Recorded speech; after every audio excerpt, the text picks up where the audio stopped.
पिछले एपिसोड में हमने देखा था कि बाय चैन ने हाओ तियान को अपने साथ अपने सेक्ट में ले आया होता है ताकि वहां लाने के बाद वो उसे पावरफुल बना सके, जिसके बाद उसे चैन हाउ से चैलेंज भी लड़ना है। साथ ही यही तो बाय चैन का टास्क भी था जिसे उसे पूरा करना है अगर उसे इस वर्ल्ड से बाहर निकलना है तो। इसलिए बाय चैन डिसाइड करता है कि वो अपना एक सेट जरूर बनाएगा जिसके अंदर वो सारे के सारे पावरफुल कल्टिवेटर को रखेगा। जिसके बाद यहाँ से ये एपिसोड शुरू होता है। तो इस एपिसोड की शुरुआत में हाओ तियान जो होता है बाय चैन से कह रहा होता है, मास्टर मुझे माफ कर देना, हो सकता है मैं आपको आगे चलकर डिसअपॉइंट कर दूं क्योंकि मेरे पास कल्टीवेशन में उतनी ज्यादा पावर नहीं है, लेकिन मैं अपनी तरफ से पूरी कोशिश करूंगा ताकि मैं आपका नाम रोशन कर सकूं। तब बाय चैन जो होता है अपनी पावर का इस्तेमाल करते हुए अपनी पावर को एक्टिवेट करके अपना हाथ हाओ तियान के ऊपर ही रख देता है ताकि उसके अंदर जितनी भी उसकी कल्टीवेशन पावर छुपी हुई होगी वो सारी की सारी बाहर निकल कर आ जाए। इसलिए उसके हाथ रखने की वजह से ही हाओ तियान की वहां पर कल्टीवेशन पावर बाहर निकल के आने लगती है और वहां पर वो खुद को इतनी अच्छी तरह से कंट्रोल कर पा रहा था कि वहां पर उसके ऑरा की मदद से एक बहुत ही ज्यादा स्पिरिचुअल पावरफुल ड्रैगन आ गया होता है। ये देखा तो उसे भी समझ में नहीं आ रहा था कि आखिर मैंने अचानक से यहाँ पर ड्रैगन को कैसे समन कर लिया। ये सारा का सारा कारनामा मेरे मास्टर का है, उन्होंने ही अपनी पावर मेरे अंदर ट्रांसफर की होगी, तभी तो मैं यहाँ पर ड्रैगन को समन कर पाया। मेरे मास्टर तो सच में कमाल के इंसान है, उनके जितना पावरफुल मैंने आज तक किसी को नहीं देखा। जिसके बाद वो बाय चैन के पास आकर उसे ग्रीट करना शुरू कर देता है। तब ये देखकर बाय चैन की सिस्टम होती है उससे कह रही होती है, तुम्हें बहुत बहुत कॉन्ग्रेचुलेशन, तुम्हें तुम्हारा पहला डिसाइपल मिल चुका है जो आगे चल के तुम्हारे लिए बहुत ही ज्यादा लॉयल रहेगा और वो अपनी तरफ से हर वो कोशिश करेगा ताकि तुम्हारे सेट को और ज्यादा पावरफुल बनाते हुए तुम्हारा नाम भी रोशन कर सके। और इतने अच्छे डिसाइपल को अपने सेट में शामिल करने के लिए तुम्हें एक गॉड लेवल की डिवाइन स्किल दी जाती है जिसका तुम इस्तेमाल करके अपनी कल्टीवेशन पावर बढ़ा सकते हो। ये सुनकर तो बाय चैन भी एकदम ज्यादा खुश हो जाता है कि मैं तो अब खुद को और ज्यादा पावरफुल बना सकता हूँ। जिसके बाद वो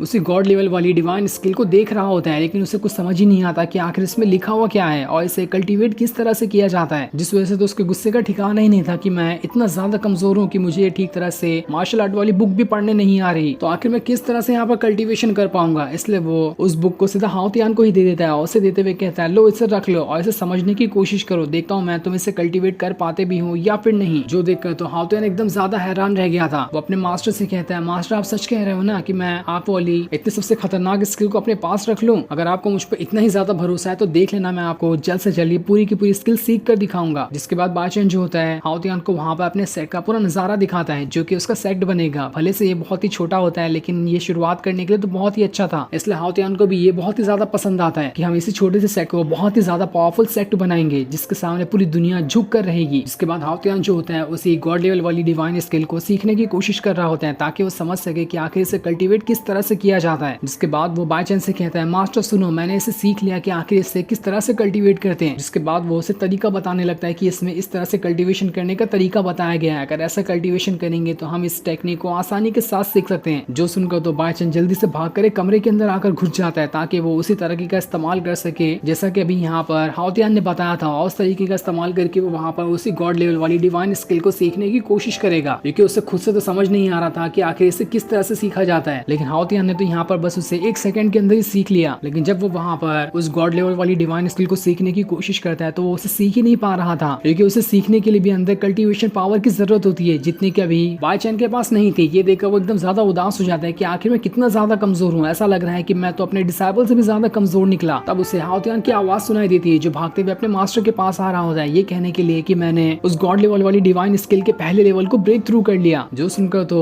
बाय चैन भी हक्का बक्का रह जाता है कि अरे इसने इतनी आसानी के साथ पहले लेवल को ब्रेक थ्रू कर लिया और मैं तो अभी तक के इसे सीख भी नहीं पाया कि इसे कल्टीवेट कैसे करते हैं। तब थोड़ी देर बाद दोबारा से हाओ तियान उसके पास आता है और उसे बता रहा होता है कि मैंने अपने 4th लेवल को भी ब्रेक थ्रू कर लिया है। ये देखकर तो बाय चैन और ज्यादा हैरान रह जाता है कि आखिर इससे हो क्या गया, ये तो धड़ाधड़ अपना ब्रेक थ्रू किए जा रहा है। ऐसा ही चलता रहा तो मेरा इस सेट का मास्टर होने का क्या फायदा जबकि मेरे डिसाइपल ही मेरे से आगे जाकर निकल जाए। तब उसकी जो सिस्टम होती है बाय चैन से कह रही होती है, अगर तुम्हें अपनी कल्टीवेशन पावर बढ़ानी है तो जल्दी से कुछ और डिसाइपल को भी अपने सेट के अंदर शामिल कर लो, उसके बदले मैं तुम्हें कुछ रिवॉर्ड पॉइंट दे सकती हूँ। तभी बाय चैन को वहां पर लुओली नाम की एक लड़की दिखाई देती है जो किसी से बचकर भागते हुए यहाँ पर आई थी। बाय चैन एकदम ज्यादा खुश हो जाता है कि अब तो मैं ऐसे ही अपने सेट का डिसाइपल बना लूंगा। लेकिन जब वो देखता है कि उस लड़की के पीछे घोस्ट सेट के कुछ लोग पड़े हैं जो इस लड़की को यहाँ पर मारने के लिए आए थे, तो वहां पर उसकी हालत खराब हो जाती है कि ये घोस्ट सेट तो सबसे ज्यादा पावरफुल सेट माना जाता है और जब वहां के लोग इसके पीछे पड़े हैं तो मुझे नहीं लगता कि मैं इन लोगों को यहाँ पर हरा सकता हूँ। मुझे यहाँ से निकल जाना चाहिए, मैं इस लड़की को अपना डिसेबल बिल्कुल भी नहीं बनाने वाला, इसके बदले तो मुझे मुसीबत ही मिलेगी। लेकिन तब वहाँ पर हाउतियान आकर उस घोस्ट सेट के लोगों से कह रहा होता है, आखिर तुम लोगों की हिम्मत कैसे हुई इस लड़की को परेशान करने की? तुम लोग नहीं जानते कि मेरे मास्टर के पास कितनी ज्यादा पावर है, वो एक बार यहाँ पे चुटकी ही क्यों ना बजा दे, उसमें तुम्हारा यहाँ पर खेल खत्म हो सकता है, इसलिए अगर जान पा रही है तो यहाँ से भाग लो। ये सुनकर तो घोस्ट सेट के सारे लोग एकदम ज्यादा गुस्सा हो चुके थे कि आखिर इसके मास्टर में ऐसी कौन सी खास बात है जो ये यहाँ पर इतना ज्यादा उछल रहा है। तो घोस्ट सेट का जो एल्डर होता है उन लोगों से कह रहा होता है, इज्जत से लू ली को हमारे हवाले कर दो वरना तुम्हारे लिए अच्छा नहीं होगा। जो सुनकर तो बाईचन की वहाँ पर हालत खराब हो रही होती है। तब उसकी जो सिस्टम होती है बाईचन से कहती है, अगर तुमने इन लोगों को यहाँ से भगा दिया तो इसके बदले मैं तुम्हें एक ड्रैगन पेट दूंगी जो कि बहुत ज्यादा पावरफुल रहेगा और आगे चल के तुम्हारे पूरे के पूरे सेट को प्रोटेक्ट करने की भी कोशिश करेगा। लेकिन उसके लिए तुम्हें सबसे पहले इन लोगों को यहाँ से भगाते हुए लू ली को बचाना है। तब उस ड्रैगन पेट के लिए बाईचन इस काम को करने के लिए तैयार हो जाता है, लेकिन उसे थोड़ा डर भी लग रहा था कि आखिर ये इतने सारे लोगों का यहाँ पर मुकाबला कैसे करेगा। जिसके बाद अब देखते ही देखते घोस्ट सेट के जितने भी लोग होते हैं वो सभी वहां से बाईचन की तरफ ही बढ़ना शुरू कर देते हैं ताकि उसके ऊपर अटैक करते हुए उसकी जान ले सके। ये देखा तो बाईचन वहां से भागना शुरू कर देता है, लेकिन तब जो उसकी सिस्टम होती है उससे कहती है, ऐसे डर के भागने की कोई जरूरत नहीं है, रुको मैं अभी तुम्हें अपनी पावर देती हूँ जिसका इस्तेमाल करके तुम इन सारे के सारे बदमाशों का यहाँ पर खेल खत्म कर दो। तब ये सुनकर बाईचन पूरे एटीट्यूड के साथ उन सारे बदमाश लोगों के पास आता है और जैसे वो वहां पर चुटकी बजाता है एक भयंकर तरीके का ऑरा से बना वहां पर तूफान आ चुका था, जिस तूफान की वजह से घोस्ट सेट के जितने भी लोग वहां पर होते हैं सब एक सेकंड के अंदर गायब हो चुके थे। ये देखकर तो हाउतियान और लुओली एकदम ज्यादा हैरान रह जाते हैं कि आखिर इसके अंदर कितनी ज्यादा पावर थी जो इसने चुटकी बजाते ही सारे के सारे लोगों को यहाँ पर खत्म कर दिया। इसके बाद हम घोस्ट सेट के सारे लोगों को देखते हैं जो किसी अलग ही स्पिरिचुअल वर्ल्ड के अंदर जा चुके थे, जो कि बाईचैन का स्पिरिचुअल वर्ल्ड होता है, और इन सारे लोगों को बाईचैन ने वहां पर कैद कर दिया था। ये देखकर तो वो लोग भी हैरान थे कि अरे हम लोग यहाँ पर इतनी अजीब जगह पर कैसे आ गए। उन सभी को लग रहा होता है कि ये किसी तरीके का इल्यूजन है जिससे बाईचैन ने क्रिएट किया है हमें बेवकूफ बनाने के लिए, इसलिए हम कैसे भी करके यहाँ से आसानी के साथ निकल सकते हैं, बस हमें थोड़ी सी पावर का इस्तेमाल करते हुए इस इल्यूजन को यहाँ पर तोड़ना होगा। इसलिए वो सारे लोग वहां पर अपनी पावर को एक्टिवेट करना शुरू कर देते हैं ताकि यहाँ पर लगा हुआ इस इल्यूजन को वो तोड़ सके। लेकिन वो जितनी भी कोशिश क्यों ना कर लेते वहां का इल्यूजन तो टूट ही नहीं रहा होता है, क्योंकि ये कोई इल्यूजन नहीं बल्कि बाईचैन का ये स्पिरिचुअल वर्ल्ड था, जिस वजह से सभी थोड़ा थोड़ा घबरा रहे होते हैं। लेकिन उनका एल्डर तो सभी लोगों को जबरदस्ती अपनी पावर एक्टिवेट करने कह रहा होता है ताकि सारे लोगों की पावर का इस्तेमाल करते हुए वो इस स्पिरिचुअल वर्ल्ड को ही तोड़ सके। तब हाउतियान जो होता है लुओली से कह रहा होता है, क्या तुमने देखी मेरे मास्टर की पावर? उनके पास सच में बहुत ज्यादा पावर है, भलाई इसी में होगी कि उनका सेट ज्वाइन कर लो, तुम आगे चलकर बहुत ज्यादा फायदे में रहने वाली हो। जिसके बाद बाईचैन की जो सिस्टम होती है उससे कह रही होती है, तुमने यहाँ पर लुओली को बचाकर बहुत अच्छा काम किया और जैसा कि मैंने तुमसे वादा किया था मैं यहाँ पर अपना वादा पूरा करती हूँ। जिसके बाद वो उसे वही ड्रैगन पेट दे देती है जो कि उसके स्पिरिचुअल वर्ल्ड की गार्डियन करेगा और बड़ा होने के बाद वो इस सेट की भी गार्डियन करने वाला है। जिसके बाद बाईचैन के पास वो ड्रैगन आ जाता है जो कि रियल वर्ल्ड में बहुत ही छोटा दिखाई दे रहा था, इसलिए वो वहां से भागते हुए बाईचैन के स्पिरिचुअल वर्ल्ड के अंदर चले जाता है और जैसे वो वहां पर आता है वो वहां पर बहुत ही ज्यादा बड़ा और पावरफुल बन जाता है। जो देखकर तो घोस्ट सेट के सारे लोग वहां पर हक्का बक्का रह चुके थे, उन्हें समझ ही नहीं आ रहा होता है कि आखिर ये ड्रैगन यहाँ पर कैसे आ गया। वो सारे लोग अपनी पावर का इस्तेमाल करके उस ड्रैगन को वहां पर खत्म करने की कोशिश कर रहे होते हैं, लेकिन उनके एक भी अटैक का ड्रैगन के ऊपर तो कोई असर ही नहीं होता और वो ड्रैगन उन्हें मारने उनकी तरफ ही बढ़ना शुरू कर देता है। जो सीन दिखाते ही ये एपिसोड यहीं पर एंड हो जाता है। Thanks for watching.